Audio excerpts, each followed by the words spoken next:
নমস্কার, সবাইকে স্বাগত জানাই এডুকেয়ার ত্রিপুরা ইউটিউব চ্যানেলের পক্ষ থেকে। আজকে আমরা বাংলা সাহিত্যের ইতিহাসের উপর 16টি ইম্পর্ট্যান্ট এমসিকিউ নিয়ে একটি প্র্যাকটিস সেট সলভ করব। এই কোশ্চেনগুলো টেট 1 এবং টেট 2 দুটি এক্সামের জন্য হেল্প করবে। আপনারা এই ভিডিওর পিডিএফ ফাইলটা নিচে দেওয়া লিঙ্ক থেকে ফ্রিতে ডাউনলোড করে নিতে পারেন। তাহলে চলুন আজকের ভিডিওটা শুরু করি। কোশ্চেন নাম্বার 1, জীবনানন্দ দাশের লেখা প্রথম কাব্যগ্রন্থ জরাপালক এর প্রথম কবিতার নাম কি? এই জরাপালক কাব্যগ্রন্থটি 1927 খ্রিস্টাব্দে এবং বাংলা 1334 বঙ্গাব্দে প্রকাশিত হয়। আর এই কাব্যের প্রথম কবিতার নাম কি? অপশন ক পলাতক, অপশন খ ক্যাম্পে, অপশন গ আমি কবি সেই কবি, অপশন গ এগুলোর কোনোটি নয়। এই কোশ্চেনের সঠিক অ্যান্সারটা হবে অপশন গ আমি কবি সেই কবি। এটি হচ্ছে প্রথম কবিতা জরাপালক কাব্যগ্রন্থের। কোশ্চেন নাম্বার 2, মহাপৃথিবী যেটি 1944 সালে প্রকাশিত হয়, এই কাব্যগ্রন্থের কবিকে? অপশন ক রবীন্দ্রনাথ ঠাকুর, অপশন খ সুকান্ত ভট্টাচার্য, অপশন গ কাজী নজরুল ইসলাম, অপশন গ জীবনানন্দ দাশ। এখানে সঠিক অ্যান্সারটা হবে অপশন গ জীবনানন্দ দাশ। মহাপৃথিবী এই কাব্যগ্রন্থটি রচিত হচ্ছে জীবনানন্দ দাশ। কোশ্চেন নাম্বার 3, আশাপূর্ণা দেবীর প্রথম উপন্যাসের নাম কি? অপশন ক উত্তরণ, অপশন খ উন্মোচন, অপশন গ বকুল কথা, অপশন গ প্রেম ও প্রয়োজন। এখানে সঠিক অ্যান্সারটা হবে অপশন ঘ প্রেম ও প্রয়োজন। আশাপূর্ণা দেবীর প্রথম উপন্যাসের নাম প্রেম ও প্রয়োজন, যেটি 1944 সালে প্রকাশিত হয়। কোশ্চেন নাম্বার 4, শশী ও কুসুম মানিক বন্দ্যোপাধ্যায়ের কোন উপন্যাসের চরিত্র? অপশন ক পদ্মা নদীর মাঝি, অপশন ঘ জননী, অপশন গ দিবারাত্রির কাব্য, অপশন গ পুতুল নাচের ইতিকথা। এই কোশ্চেনের সঠিক অ্যান্সারটা হবে অপশন ঘ পুতুল নাচের ইতিকথা। আর এই উপন্যাসটি 1936 সালে প্রকাশিত হয়। পুতুল নাচের ইতিকথা এই উপন্যাসটির দুটি মেন চরিত্র হচ্ছে শশী ও কুসুম। কোশ্চেন নাম্বার 5, মানিক বন্দ্যোপাধ্যায়ের লেখা প্রথম গল্প কোনটি? অপশন ক ভিখারিণী, অপশন খ অতসী মামি, অপশন গ উপেক্ষিতা, অপশন ঘ উপরের কোনোটি নয়। এখানে সঠিক অ্যান্সারটা হবে অপশন খ অতসী মামি, যেটি 1935 সালে প্রকাশিত হয়। এটি হচ্ছে মানিক বন্দ্যোপাধ্যায়ের লেখা প্রথম গল্প। কোশ্চেন নাম্বার 6, মেঘমল্লার এবং তাল নবমী গল্পের রচয়িতাকে? অপশন ক রবীন্দ্রনাথ ঠাকুর, অপশন খ বিভূতিভূষণ বন্দ্যোপাধ্যায়, অপশন গ কাজী নজরুল ইসলাম, অপশন গ জীবনানন্দ দাশ। এখানে সঠিক অ্যান্সারটা হবে অপশন খ বিভূতিভূষণ বন্দ্যোপাধ্যায়। বিভূতিভূষণ বন্দ্যোপাধ্যায় মেঘমাল্লার এবং তাল নবমী গল্পের রচয়িতা। নেক্সট কোশ্চেন, হে মহাজীবন কবিতাটির রচয়িতাকে? অপশন ক রবীন্দ্রনাথ ঠাকুর, অপশন খ সুকান্ত ভট্টাচার্য, অপশন গ কাজী নজরুল ইসলাম, অপশন গ জীবনানন্দ দাশ। এখানে সঠিক অ্যান্সারটা হবে অপশন খ সুকান্ত ভট্টাচার্য।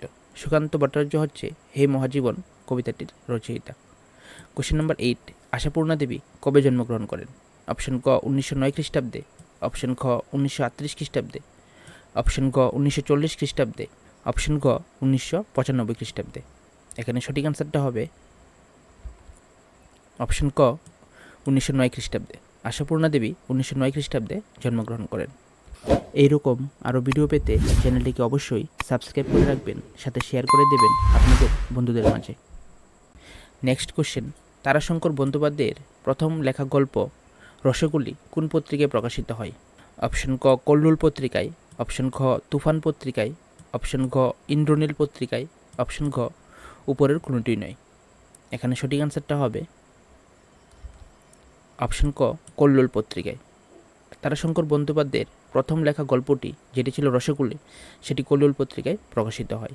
কোশ্চেন নাম্বার 10, ভোলাইচাঁদ মুখোপাধ্যায় কোন পত্রিকায় বনফুল ছদ্মনামে কবিতা লিখতেন?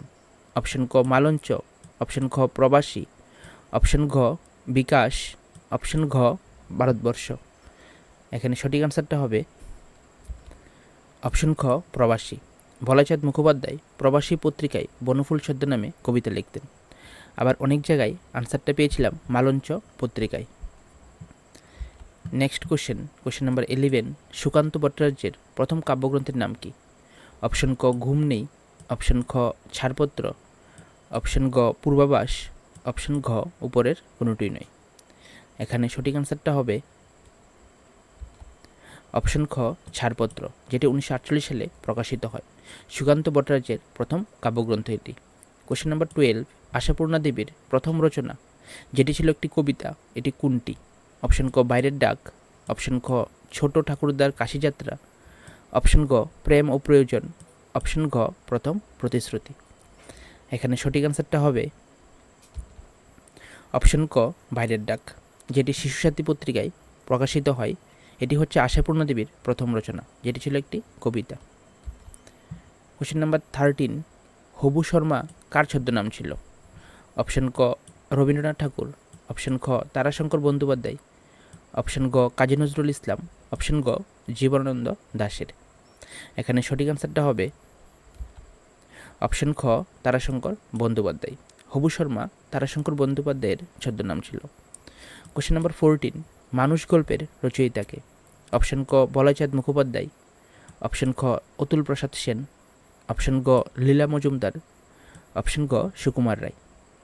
এই অপশনগুলোর মধ্য থেকে সঠিক অ্যান্সারটা হবে অপশন ক বলাইচাঁদ মুখোপাধ্যায়। মানুষ গল্পের রচয়িতা Balaichand Mukhopadhyay. Next question number 15, চাঁদের পাহাড় উপন্যাসের লেখককে? চাঁদের পাহাড় এই উপন্যাসটি 1937 সালে প্রকাশিত হয়।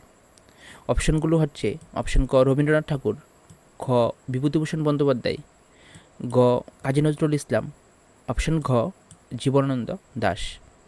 এখানে সঠিক অ্যান্সারটা হবে অপশন খ বিভূতিভূষণ বন্দ্যোপাধ্যায়। চাঁদের পাহাড় এই উপন্যাসটির লেখক হচ্ছে বিভূতিভূষণ বন্দ্যোপাধ্যায়। আজকের ভিডিওর লাস্ট কোশ্চেন নাম্বার 16, সাম্যবাদী কাব্যগ্রন্থের কবিকে? সাম্যবাদী কাব্যগ্রন্থটি 1925 সালে প্রকাশিত হয়। অপশনগুলো হচ্ছে অপশন ক সুকুমার সেন, অপশন খ সুকান্ত ভট্টাচার্য, অপশন গ জীবনানন্দ দাশ, অপশন ঘ কাজী নজরুল ইসলাম। এখানে সঠিক অ্যান্সারটা হবে অপশন ঘ কাজী নজরুল ইসলাম। সাম্যবাদী কাব্যগ্রন্থের কবি হচ্ছে কাজী নজরুল ইসলাম। আর এই সাম্যবাদী কাব্যগ্রন্থটি 1925 সালে প্রকাশিত হয়। আমার এই চ্যানেলের ভিডিওগুলো যদি আপনাদের উপকারে আসে তাহলে অবশ্যই এই চ্যানেলটিকে সাবস্ক্রাইব করে রাখবেন, কারণ এই চ্যানেলটিতে শুধুমাত্র Tripura TET related video upload করে থাকি। আর আমি এই ভিডিওগুলো প্রপার স্টাডি করে সময় নিয়ে যত্ন সহকারে তৈরি করি, যাতে এই ভিডিওগুলো এক্সামের জন্য হেল্প হয় আপনাদের। ধন্যবাদ সবাইকে ভিডিওটা দেখার জন্য। সবাই ভালো থাকবেন, সুস্থ থাকবেন।